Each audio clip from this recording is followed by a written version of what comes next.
చాలా corruption issues కూడా వస్తున్నాయి, దీన్ని ఉల్లంఘనలు జరుగుతున్నాయి, దీన్ని తప్పుగా ఉపయోగించుకోవడం జరుగుతుంది. సోషల్ ఆడిట్లో చాలా ఇవన్నీ బయటపడుతున్నాయి.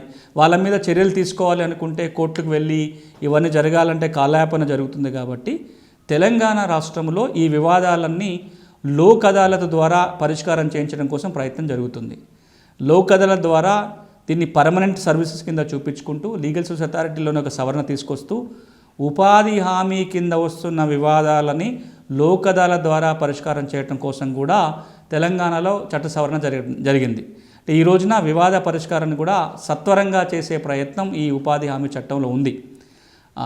దీంట్లో జ్యుడిషియరీ కూడా చాలా కీలక పాత్ర తీసుకుని చట్టాన్ని గ్రామాలకు తీసుకెళ్లడంలో, లీగల్ సర్వీస్ అథారిటీ ద్వారా ఉపాధి హామీ చట్టం పైన అవగాహన పెంపొందించడం కోసం, పేదరిక నిర్మూలన కోసం ప్రత్యేకమైన పథకాలు తీసుకొచ్చి లీగల్ సర్వీస్ అథారిటీ ద్వారా కూడా క్యాంపెయిన్ జరిగింది. ఈ రోజున 15 సంవత్సరాల తర్వాత ఒక్కసారి మనం వెనుదిరిగి చూసుకున్నట్లయితే చాలా సాధించగలిగినాం. కానీ ఇంకా మార్పులు చేసుకోవాల్సిన అవసరం ఎంతో ఉంది. ప్రధానమైనది వ్యవసాయానికి సంబంధించి ఉపాధి హామీ వచ్చిన తర్వాత, ఈ చట్టం తర్వాత వ్యవసాయం మీద తీవ్రంగా ప్రభావం పడింది.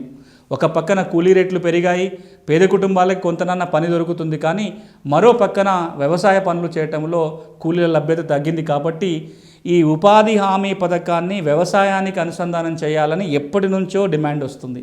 రాష్ట్ర ప్రభుత్వం పలు సందర్భాల్లో గౌరవ ముఖ్యమంత్రి గారు కూడా మాట్లాడారు.